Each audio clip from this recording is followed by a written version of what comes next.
Hi everyone, today we are going to be going through the steps of how to submit a DREAM Act application, the whole process of the DREAM Act application, some tips and information as well. So let's get started.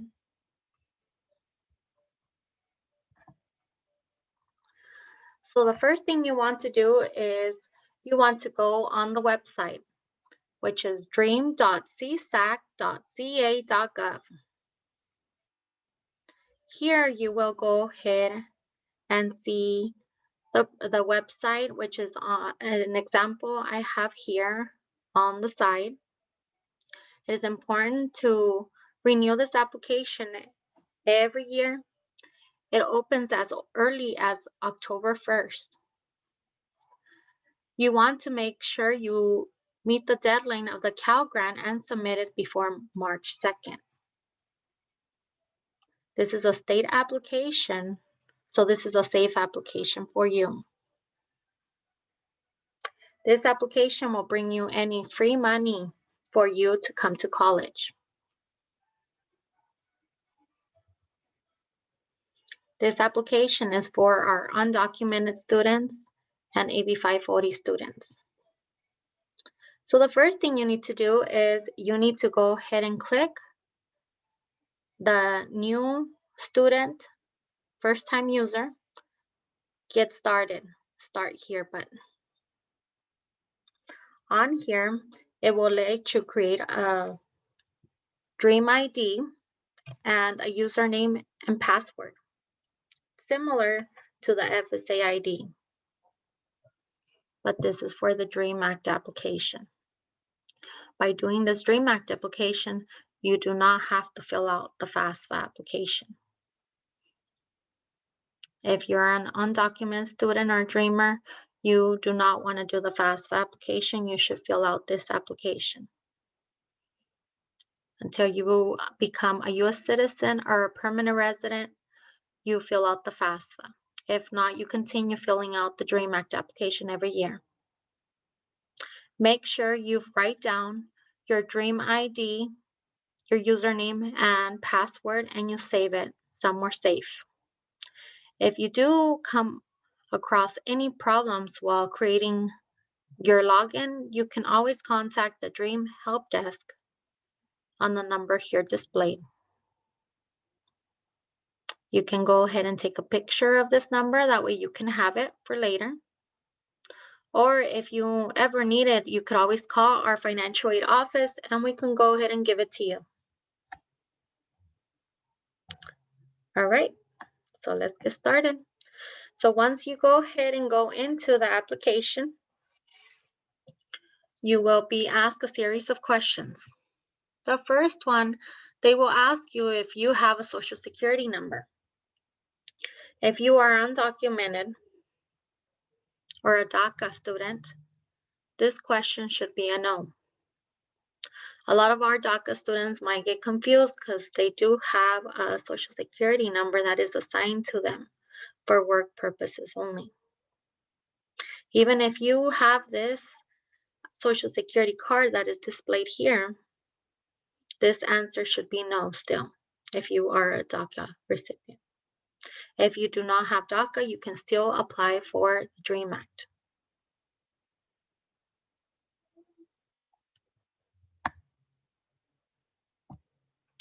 The next question they will ask you is if you meet AB 540 criteria. The list below gives you an understanding of what is AB 540 criteria. You are more than welcome to read through it if you like.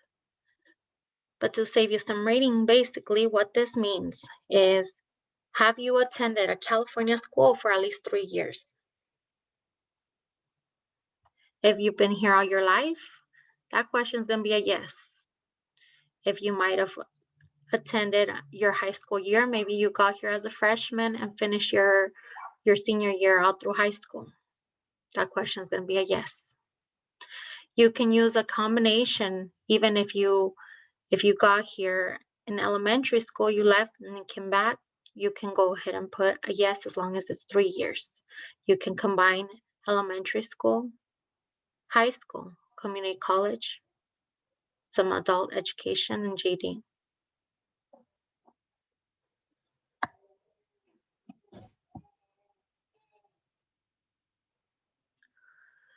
Once you answer that question, they will go ahead and direct you to start the DREAM Act application. They want to make sure that you're completing the right application. Some of our AB 540 students might have the opportunity to do the FAFSA. This a series of questions does take care of that to make sure you're on the right application. If you're ever confused about anything, you can always ask our financial aid office as well. After you click start application, you will get an alert. They just want you to double check your name, that everything is spelled correctly. So make sure you don't put any nicknames. Your name displayed should be the name on your birth certificate, your official name.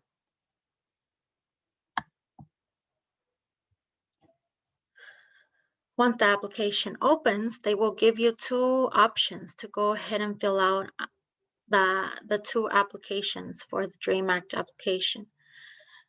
Depending on what year you need to fill out is the year that you select. For this current year presentation I am doing, you might see that my years here look a little bit different, okay? This is just an example, an image that I took to go ahead and show you on this presentation. Currently, we are in the year 2021, okay? So this academic year we are on is 2021 academic year. But for our high school students, if you are a high school student, that's going to be coming to school, for example, in the fall of 2021, okay, that would be in August, you will start the application for the 21-22 year. If you are a college student, you want to make sure you take care of both of these applications, okay? If you are starting in the fall semester, you want to make sure you do the 2021. And if you want to come to school in the current semester of spring 2021, you do the other application as well. If you're confused, you can always ask our financial aid office and we'll tell you exactly which one to choose.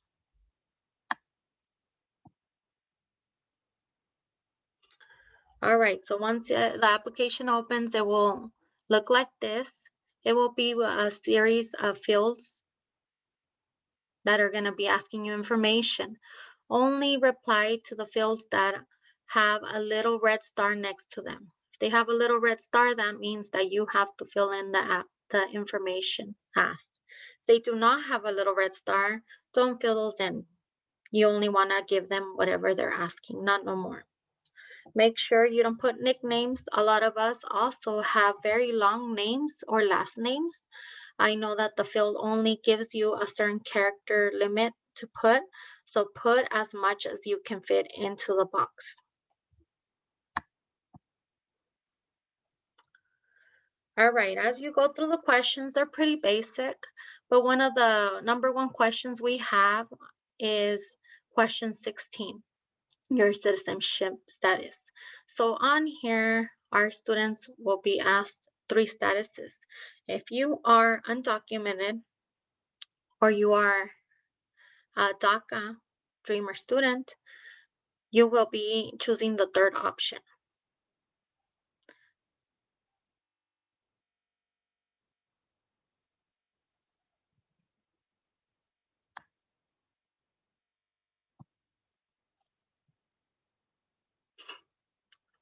As you go through the application, you will notice some tabs up in the top. Those tabs help you navigate this DREAM Act application. They will go through information asking about our student, some dependency questions to determine whether you're independent or dependent. If you are a dependent student, they're going to ask you for your parent information. If you're not a dependent student and you're independent, those questions will be skipped. You will not be asked those questions. You'll go straight to the signature. So when you get to the marital status and income information part, this is a really popular question that we all have in the financial aid office. Once you get it to the parent part, if you are a dependent student, students don't know what to put on here. Okay, so this is a question you need to ask your parents ahead of time. What is their marital status? Are they married? Did they remarry? Have they never married? Are they divorced or separated? Are they widowed? Or are they unmarried but just living together? So depending what your parent tells you, that's what you'll select. The question 64 is also going to ask you, when did this happen? So if they got married, when did they get married? They want the month and the year. If they got divorced, when did they get divorced? Okay, so make sure you ask your parents these questions. If you are confused on this part, you could always ask our financial aid office. I'm sorry, and we can help you out on this part.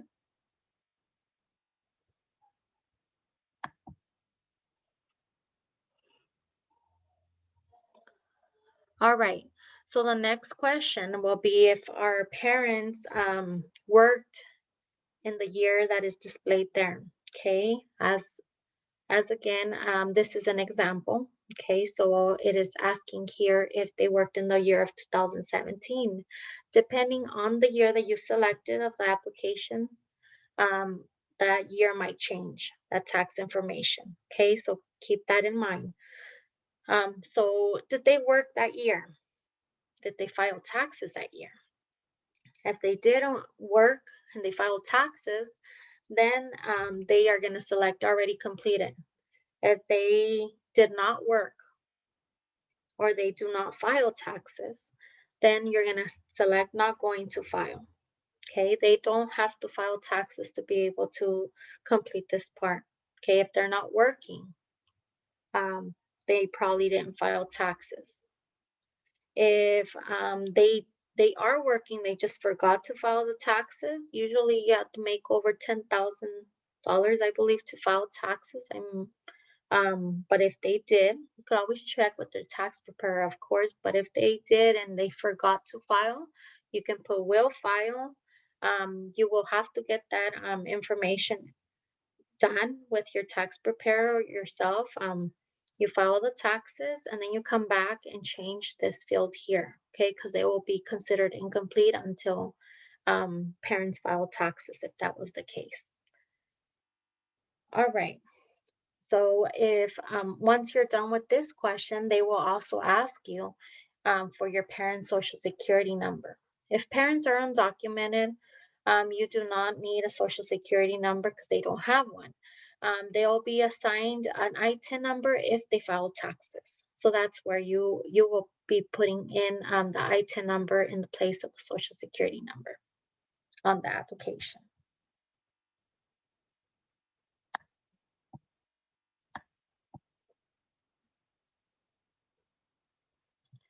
A common question and mistake is question 89. After you answer all these questions, if they filed taxes or not, then they will ask you how much money did your parents make. Always use the IRS 1040s. If you see here on my example, it tells you what line to look at. Okay, so look at the 1040s, match up the line numbers on here, okay, and it will give you um, on your taxes, it will give you the actual amount. On here, a student put that his parents made $62,000. And then on question 90, it basically asks you, did you pay any money to the IRS? He put $62,000 again. Of course, that is not possible. It is an error. So by him doing this, his application is going to be marked incomplete. It will not process. He will need to go back and correct that. Okay, this is a common mistake. Make sure you don't do this. If you ever have a question, please ask us, and we'll go ahead and help you out with this.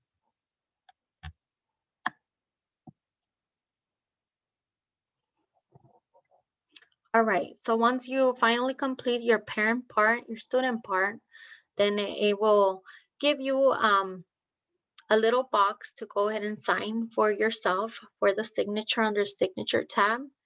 It's very simple.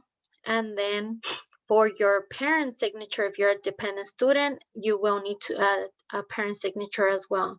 A lot of our students think once they sign themselves, they're done and they don't need to have their parents sign. If you are a dependent student and if the application asks you for parent information, there should be a parent signature required. It's usually under the confirmation.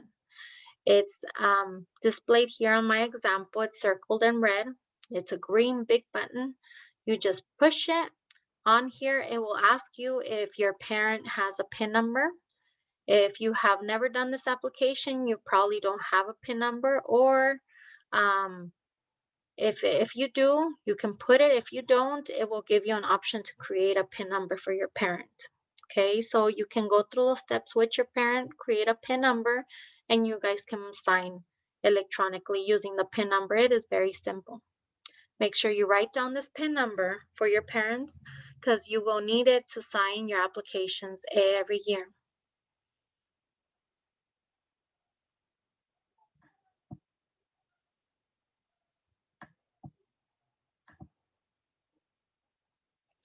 Okay, so some good tips and information, top reasons why students don't get awarded. So maybe they did not complete the application on time. So remember the March 2nd deadline, especially for our Dream Act students. It is very important, being that our Dream Act students only get the state grants. It is very important for you to go ahead and make that deadline for the Cal grant of March 2nd. Okay, so don't miss that. The earlier the better. You can go ahead and fill this out. Okay, that way you can take advantage of that Cal grant money. That's gonna be the money for your book money. All right, and also putting the wrong name. If you put the wrong name, we cannot match it up once it comes to our system. So that can be an issue. Missing a parent's signature for those dependent students. If you forget to push that green button, your application is going to be considered incomplete. So we won't be able to process that application. So it might delay some of your grants to come in because of that.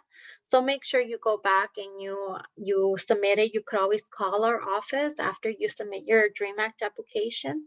Usually it will take a couple of days to get to us. um, Call our office, follow up with us. That way you make sure that the signature was there, okay, and there's nothing missing. Also, if your income information is not accurate, or there's some missing information, we would need to put that application on hold and have you correct it.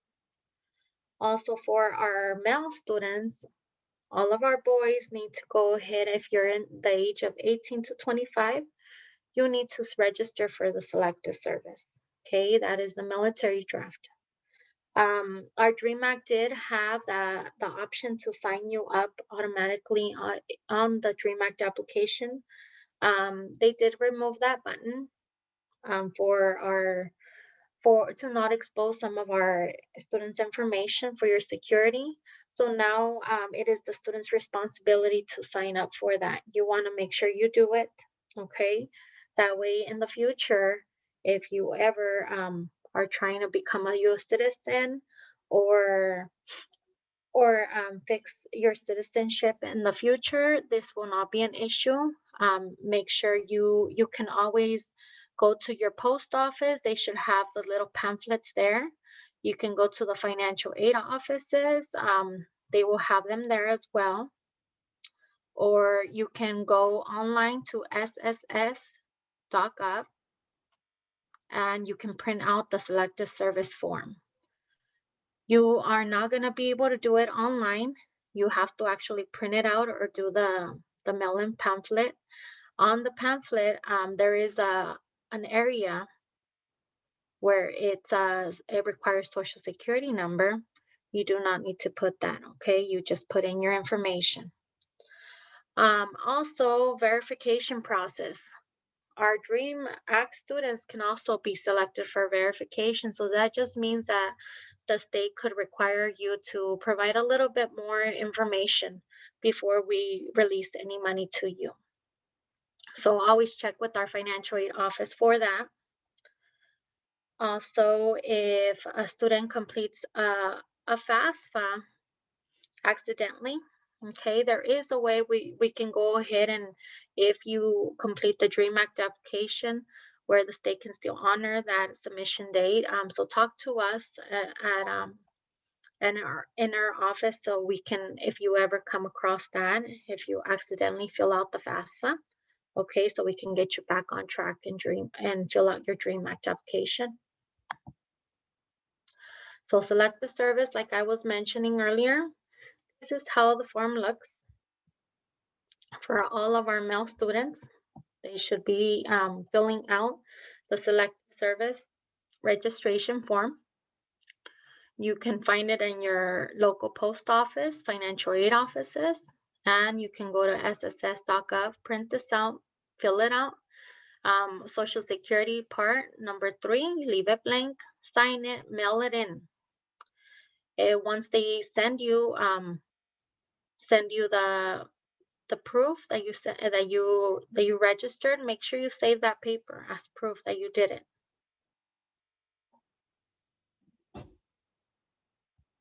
Remember, for the boys that don't do this, if you do get grant money, we won't be able to pay you until you do this. So get this done, okay? So you don't hold up your money. All right. So again, if you need any help at all, you can always contact our office.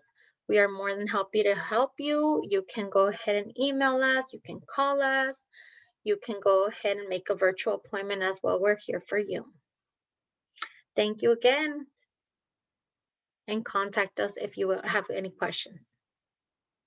Have a great day.